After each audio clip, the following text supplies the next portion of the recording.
Hello दोस्तों, corona IAS YouTube channel में आपका स्वागत है। तो हाल ही में रिसेंटली में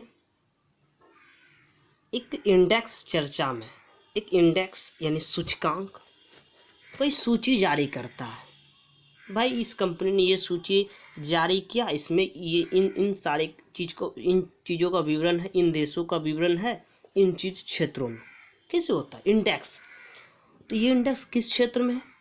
ग्लोबल इनोवेशन इंडेक्स 2020 जारी हुआ। ग्लोबल यानी विश्व वैश्विक स्तर पर किस क्षेत्र में इनोवेशन नवीनमोश नवीनीकरण के क्षेत्र में इनोवेशन यानी कौन सा देश नया नया खोज कर रहा है, इनोवेशन इंडेक्स 2020 जारी किया। और इसमें भारत वाला मामला बहुत ज़रूरी है। वह भारत क्या है, तो इसमें क्या हुआ, भारत इस इंडेक्स में भारत पहली बार, यानी सोच सकते हैं पहली बार जयास ये इंडेक्स जारी कर रहा होगा, तो अभी 2020 में भारत पहली बार टॉप 50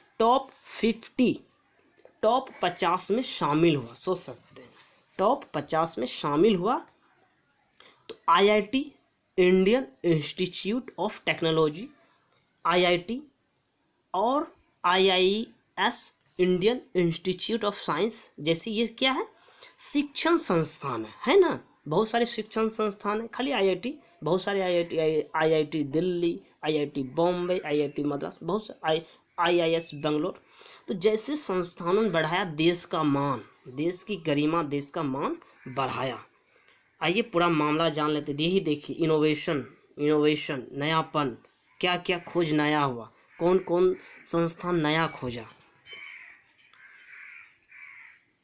तो भाई ग्लोबल वैश्विक स्तर इनोवेशन नयापन, इनोवेशन नवोन्मेष इंडेक्स GII। अब GII शॉर्ट में इसको GII बोलते हैं। अब GII का full form global innovation index, यानी वैश्विक नवाचार नयापन, नया विचार, नया नवाचार सूचकांक। वैश्विक नवाचार सूचकांक में भारत पहली बार शीर्ष 50 देशों में शामिल हुआ। अब भारत ने 4 पायदान की छलांग लगाई। अब सोचने वाली बात है, 4 पायदान की भारत ने छलांग लगाई, ठीक है। 4 पायदान, 1 2 3 4। 2020 में कितना हुआ, 2019 में कितना था, 2020 में कितना आया, सोचने वाले। तो भारत 2019 में कितना था, 52वां स्थान पे था, और अभी जो आया 2020 में 48वें स्थान पर। तो 50 के अंदर हुआ ना, टॉप 50 के अंदर आया ना, आया।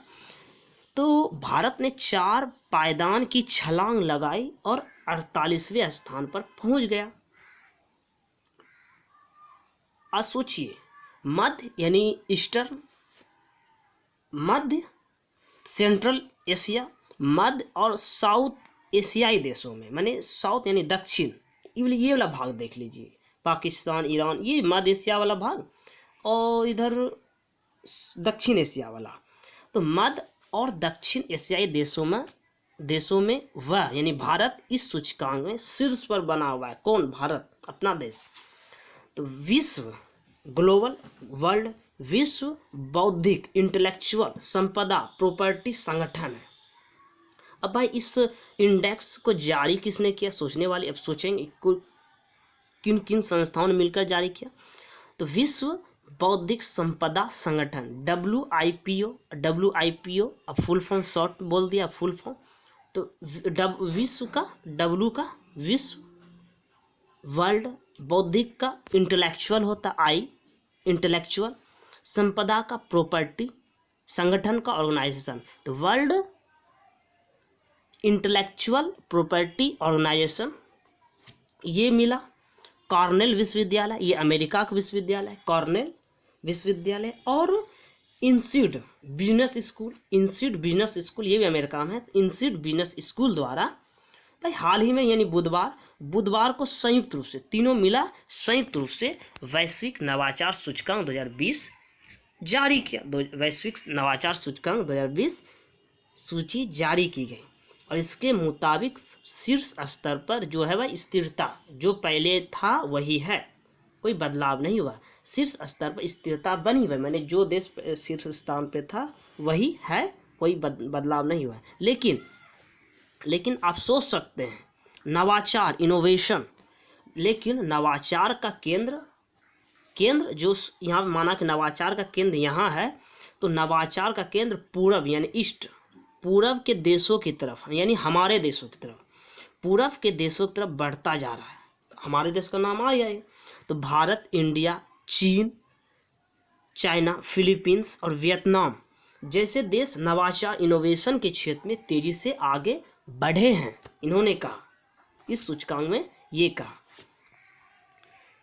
तो WIPO, फंसेंगे क्यों? WIPO जानते हैं, वर्ल्ड इंटेलेक्चुअल प्रॉपर्टी ऑर्गेनाइजेशन ने एक बयान में कहा गया कि भाई स्विट्जरलैंड फर्स्ट नंबर पे है, स्विट्जरलैंड यूरोप का देश, स्वीडन यूरोप का देश, अमेरिका ये उत्तरी अमेरिका का देश, ब्रिटेन यूरोप का देश और नीदरलैंड ये भी यूरोप का देश, यानी 4 यूरोप देश एक शुरू से 5 स्थान पर, 5 स्थानों पर ये 5 देश बने हुए। स्विट्जरलैंड पहले स्थान पर, स्वीडन दूसरे स्थान पर, अमेरिका तीसरे स्थान पर, ब्रिटेन चौथे, नीदरलैंड 5वें सूची में आगे बने हुए हैं।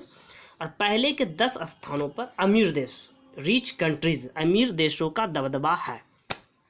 तो भारत के बयान में भारत के बारे में कहा गया कि यह देश यह नवाचार के क्षेत्र में दुनिया की तीसरी, दुनिया यानी विश्व की नवाचार के क्षेत्र में दुनिया की तीसरी सबसे निम्न, जो हम लोग मध्य आय वाले देश ना, एक होता है विकसित देश, एक विकासशील, हम लोग विकासशील देश हैं, नहीं कम आय वाले, तो निम्न मध्यम आय, हम लोग क्या है, निम्न मध्यम आय वाली अर्थव्यवस्था बन गई। भारत दुनिया की तीसरी सबसे निम्न मध्य वाली अर्थव्यवस्था बन गई।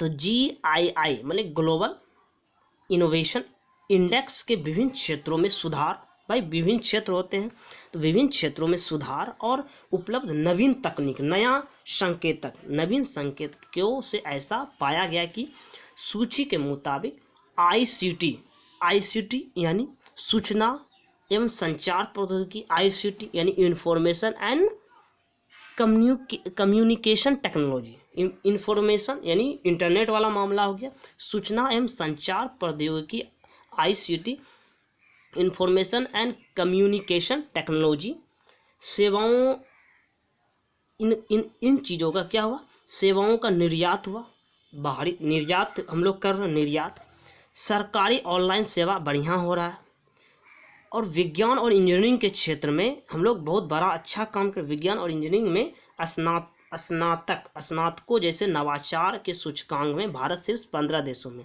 एक और सूचकांक मैंने इस मामले में हम लोग इन सब क्षेत्रों में, विज्ञान और इंजीनियरिंग वाले मामले में, सरकारी ऑनलाइन सेवाओं के मामले में, सेवाओं का निर्यात माने सेवाओं कंज्यूमर को हम लोग कैसे प्रदान करते हैं, इन सब क्षेत्रों में हमारा देश भारत शीर्ष 15 देशों में शामिल है। तो WIPO world intellectual property organization ने मुंबई और दिल्ली, मुंबई महाराष्ट्र की राजधानी मुंबई, दिल्ली हमारा देश दिल्ली स्थित भारतीय प्रौद्योगिकी संस्थानों IIT Mumbai, IIT Bombay, IIT Delhi, तो भारतीय प्रौद्योगिकी संस्थानों, Indian Institute of technology Bengaluru के भारतीय विज्ञान संस्थान IIS, Indian Institute of science, और इसके शीर्ष जो वैज्ञानिक प्रकाशनों की जमकर सराहना की, भाई वैज्ञानिक बहुत बढ़िया काम कर रहे हैं। तो संगठन ने यह भी कहा कि इनके बदौलत भारत उच्चतम नवाचार गुणवत्ता के साथ निम्न मध्यम आय वाली अर्थव्यवस्था बना है। तो GII ग्लोबल इनोवेशन इंडेक्स की सूची जारी करने से पहले 131, ये इस सूची को जारी कितने देशों को लेकर किया गया, 131, तो 131 देशों का विभिन्न मानक, भाई मानक हुआ, एक भाई इस मानक पे होगा, इस मानक मैंने इलेक्ट्रॉनिक मानक हो गया, इनोवेशन, तो विभिन्न मानकों पर विश्लेषण किया गया, और इन मानकों में संस्थानों के साथ ही, भाई कौन कौन संस्थान है, संस्थानों के साथ ही वहाँ की बुनियादी ढांचे देखा गया, बुनियादी ढांचे कौन कौन मानक हुआ, संस्थानों का मानक हुआ, संस्थानों का ब्यौरा हुआ, बुनियादी ढांचे देखा गया, इंफ्रास्ट्रक्चर देखा, बुनियादी ढांचे, अब बाजार कृत्रिमता कैसा है, मैंने मार्केट, इंटरनेट वाला मार्केट कैसा, बाजार कृत्रिमता और व्यवसाय कृत्रिमता। व्यवसाय कृत्रिमता कैसा है, नयापन, व्यवसाय में नयापन, ज्ञान एवं प्रौद्योगिकी उत्पादन, नॉलेज और टेक्नोलॉजी उत्पादन के क्षेत्र में भी मानक, मैंने कितना मानक है, संस्थान का मानक हुआ, बुनियादी ढांचा का मानक हुआ, बाजार कृत्रिमता मानक हुआ, व्यवसाय कृत्रिमता मानक, ज्ञान एवं प्रौद्योगिकी उत्पादन और रचनात्मक उत्पादन में शामिल है। इन सब मानकों को लिया गया।